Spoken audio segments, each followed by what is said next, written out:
Y nos vamos a meter ahora con un tema que es crítico en este momento particular de la historia, no te diría de América Latina, sino del mundo, que es la salud mental. Algo que muchas veces en los medios de comunicación hay mucho temor a tratarlo, que por ahí no es tan redituable en términos de audiencia, pero es clave, porque están pasando cosas que tendríamos que mirar en nuestra región y en el mundo. Por eso quiero irme ya mismo a Chile con Lucía López, que nos trae este tema para problematizarlo y desarrollarlo. Lucía, vamos con vos. Sí, ¿cómo estás, Darío? Efectivamente, habíamos quedado de hablar precisamente de la salud mental, especialmente en adolescentes y jóvenes, y me encuentro acá con la directora de un instituto, un centro de investigación de excelencia en Chile, el Instituto IMAE, que se preocupa precisamente del mejoramiento de la salud mental de ese grupo de la población. Además, es académica y psiquiatra de la Universidad de Chile. ¿Cómo está, doctora? Muchas gracias por estar con nosotros. Hola, Lucía. Muchas gracias también desde Argentina por hablar de esta temática que es tan relevante. Lo primero que le quería preguntar, Darío, para después también darte la palabra, es situar las cifras, lo que se conoce, lo que pasa en nuestro país y también en Latinoamérica también respecto de las poblaciones adolescentes y jóvenes. Claro, nosotros tenemos cifras que son un poco antiguas en relación a salud mental epidemiológicas, que ya llevan más de una década, pero ya ahí nos alertaban que teníamos altos índices de depresión, de ansiedad sobre todo.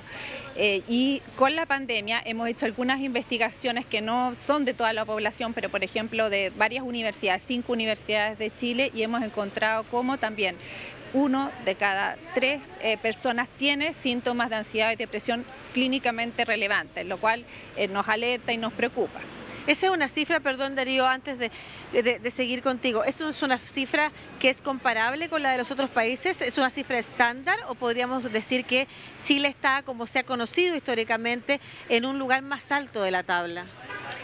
Claro, es complejo contestar esa pregunta porque no todos los países tienen investigación de este tipo, ni tampoco utilizan las mismas metodologías. De hecho, un estudio que hicimos en pandemia vimos cómo dentro de nuestro mismo país no utilizamos los mismos instrumentos y los mismos criterios para hacer los diagnósticos, pero digamos que esa cifra, 1 de cada 3, es bastante alta, no solo para compararnos con el resto del mundo, sino también dentro de toda la población. O sea, cuando se compara, por ejemplo, personas adultas y personas jóvenes, son las personas adolescentes y jóvenes las que tienen más síntomas de depresión y de ansiedad.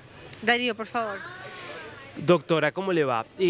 Usted mencionó obviamente el tema de la pandemia. Hay infinidad de estudios, de evidencias de cómo afectó muy puntualmente a los niños y adolescentes en términos de salud mental la pandemia. ¿Cómo podemos estimar esto? ¿Hay forma, digamos, de darle, justamente usted daba un dato de la cantidad de 1 de cada 3 que manifestaban ansiedad? ¿Esto cuánto aumentó respecto de antes de la pandemia? Sí, la Organización Mundial de la Salud ha dicho que un 20% se aumentó estos índices de depresión y ansiedad, no solo en la población adolescente, pero particularmente adolescentes y jóvenes tienen valores índices mucho más altos. Y eso puede ser por distintas causas. Una gran causa fue la pérdida de habilidades, de desarrollo, el estar conectado mucho más con las redes sociales, pero a la vez no tan íntimamente. O sea, las conexiones que ellos tienen no son conexiones de apoyo y seguras. Entonces eso hay que volver a desarrollarlo. O sea, tenemos una mala noticia porque tenemos estos índices negativos, pero las buenas noticias son que las personas adolescentes y jóvenes tienen una flexibilidad en su desarrollo, incluso desde las neurociencias, plasticidad cerebral, que nos indican que estamos a tiempo para poder ayudarles a que desarrollen estas estrategias y cuiden su salud mental. Doctora, ¿qué pasa cuando estamos ante un joven, un adolescente, que por la propia dinámica del proceso que es la adolescencia, está quizás pasando por eso, pero que ya no está en la edad de querer ir y hablarlo con sus padres, que quizás está en un momento hasta de rebeldía con los padres y se cierra? ¿Cómo se llega a ese adolescente? Claro, cuesta distinguir a veces para las familias también qué es lo que es esperable para la adolescencia, porque en la adolescencia los jóvenes le hablan menos a sus padres, están con ciertos cambios de humor, pero no es esperable, por ejemplo, que alguien diga me quiero morir, la vida no tiene sentido, no es esperable que pase triste más de 2 semanas, que tenga problemas para dormir, para alimentarse o muchos problemas de concentración. En este caso es importante pedir ayuda y hay distintos canales y es importante quizás que en cada país reconozcamos cuáles son esos canales para pedir ayuda. Uno son los establecimientos educacionales, ya que gran parte de los adolescentes y jóvenes están en contacto con los sistemas educacionales y tenemos que darle herramientas a estos sistemas para que puedan acoger a los estudiantes y hacer un primer screening o una primera aproximación. Pero también hay otros canales que son líneas de ayuda. En Chile, por ejemplo, tenemos un chat que es Hablemos de Todo, de INJUV, que ayuda a los jóvenes también a contenerse emocionalmente y hacer consulta en una manera bastante confidencial y privada, que ellos a veces prefieren más que hablar por teléfono. Pero también tenemos líneas de ayuda telefónica como el *4141, que es la línea de prevención del suicidio, y el 600-360-7777 para salud mental, saludablemente. Darío, yo pensaba en lo que decía la doctora Vania Martínez respecto de, por ejemplo, cómo la pandemia efectivamente al estar más aislados impactó en el desarrollo de habilidades de intimidad afectivas y de las relaciones finalmente, que son muchas veces las contenciones, las herramientas de contención que aprendemos para enfrentar otros desafíos en la vida, sobre todo los adolescentes y los jóvenes que están transitando hacia la vida adulta, hacia nuevos desafíos como salir del colegio y pasar a la universidad.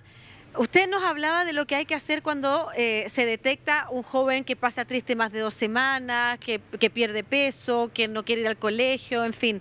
Pero ¿cómo podemos prevenir llegar a ese estado? Las familias que nos están viendo, quizás en muchas partes de Latinoamérica, y que están viviendo en sus comunidades situaciones similares, ¿cómo nosotros podemos trabajar con nuestros hijos, por ejemplo, en precisamente desarrollar, quizás, no sé si se puede hacer de una manera acelerada porque se retrasó o al revés, pacientemente, esas habilidades que quizás también los padres no estamos preparados para poder fortalecer? Sí, es muy importante el trabajo que se puede hacer a nivel de las emociones, ¿ya? Porque reconocer las emociones, darle su justo sentido y valor, y también reconocer cuando ya nos están sobrepasando, ¿ya? Ahí, bueno, hay un libro que escribimos junto a Javier Azuazo que se llama Tu Mundo Emocional, que justamente viene a aportar a eso, y ahí quizás pueden conseguirlo también a través de ebook, ¿ya? Y también nosotros tenemos una aplicación de celulares que se llama Cuida tu Ánimo, que es gratuita y la pueden descargar también desde toda Latinoamérica, la gente que quiere acceder, y ahí vienen esas herramientas. Por ejemplo, una herramienta importante son los hábitos de vida saludable, alimentarse bien, dormir bien. También otra herramienta importante es el vincularse con las otras personas, el tener estos vínculos cercanos y afectivos, y ahí trabajamos el tema de las redes de apoyo. También está cómo regulamos las emociones cuando estas nos sobrepasan, cómo usamos el humor de manera positiva y cuándo pedir ayuda, porque también eso es importante hacerlo, porque una de las barreras que tienen los jóvenes para pedir ayuda es: yo creo que me las puedo por mí mismo, por mí misma. O sea, esa es la principal barrera, y por lo tanto en nuestra sociedad, que también ha sido bastante individualista y nos empieza a decir que el éxito, no sé, monetario es lo que esperamos, no es así. O sea, lo más importante es la salud de todos nosotros, incluida la salud mental, y a veces para tener una buena salud mental necesitamos pedir ayuda. Darío, por favor, adelante. Doctora, usted mencionaba antes la importancia que tienen las escuelas, las instituciones educativas, como una primera instancia de abordaje cuando hay por ahí un chico que está pasando por una situación difícil. En el caso chileno, por ejemplo, ¿cómo evaluaría el grado de preparación que tienen las escuelas? ¿Están todas con el equipo de especialistas en condiciones de ofrecer esto?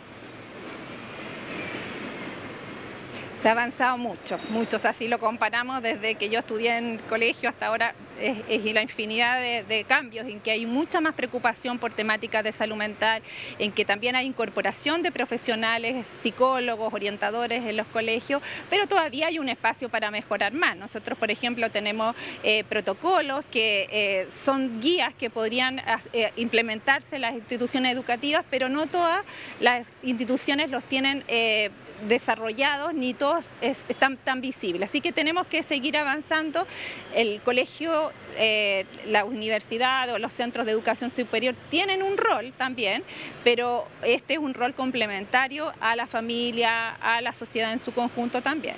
Solo para terminar, Darío, y a propósito de lo que preguntas, muchas veces aquí los propios colegios, por ejemplo, los docentes de distintos establecimientos educacionales hablan de los niveles de estrés y presión que están teniendo también en sus ámbitos educativos y lo difícil que es para ellos también, si ellos lo pasaron mal en la pandemia, teniendo que hacerse cargo de la educación, por ejemplo, a nivel online, pero al mismo tiempo de sus casas y de contener a sus propios hijos que estaban en el colegio, o lo que está pasando en muchos establecimientos educacionales también, donde los niveles de convivencia y tensión se han acentuado. Ahí le quiero hacer una última pregunta también. ¿Cuánto se relaciona lo que está pasando con los índices de salud mental, los riesgos en salud mental con jóvenes y adolescentes, con lo que está pasando en la sociedad completa también? Y si de repente ahí también usted daría alguna recomendación a los lugares de trabajo o a los establecimientos educacionales que quieren efectivamente trabajar esto ya en la población adulta, que es finalmente la que cuida a nuestros niños y niñas. Sí.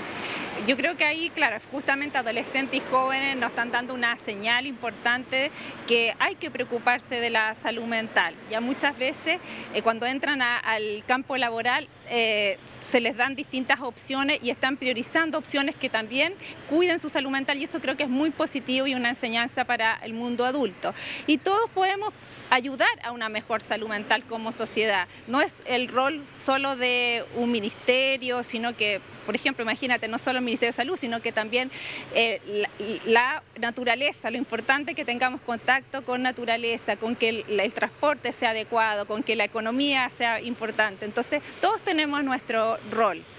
Quería aprovechar también de recomendar un curso que nosotros tenemos a través de la plataforma Coursera que se llama Abordaje del riesgo suicida en adolescentes y jóvenes, porque esa es la temática que también más nos preocupa. Si bien en Chile no tenemos índices muy altos de suicidio, sí nos preocupa y podemos seguir previniendo ese tema. Así que en Argentina yo sé que también es una preocupación y ojalá que se puedan sumar también a capacitarse y tener más herramientas en la prevención del suicidio. Perdón, solo para finalizar, que me parece importante que está en la conversación, las redes sociales, el uso de los teléfonos celulares de los niños y adolescentes.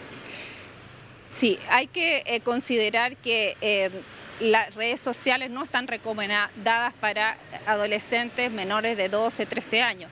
Incluso sería mejor postergarlo hasta los 14 años. Pero sí, el acceso a cierta información a veces es necesario, ¿ya? Entonces, por eso que hay que aprender alfabetización digital, ver cómo usarlo, de qué manera usar, no solo las redes sociales, sino también las pantallas en su conjunto. Claro, y junto a eso acompañar entonces las actividades que no sean probablemente todas el uso de redes sociales o videojuegos, como usted señalaba, hábitos saludables, como salir a la naturaleza, conversar y generar vínculos es muy importante. Muchas gracias, doctora Vania Martínez, directora del IMHAI, que es el Instituto Milenio dedicado precisamente a mejorar la salud mental de adolescentes y jóvenes en Chile. Además, recordamos los datos. Aquí en Chile al menos asterisco 4141, también el teléfono de salud responde y como bien nos recomendaba la académica, el chat Hablemos de Todo del INJU, precisamente dedicado a los adolescentes que quizás pueden encontrar ahí una conversación abierta de mayor confianza que hablar por teléfono con alguien. Y cuida tu ánimo entonces, la recomendación también para bajar en las aplicaciones digitales, Darío. Muchas gracias, Lucía, muy interesante, doctora. Gracias a ambas. En un ratito entonces volvemos para ampliar otros temas.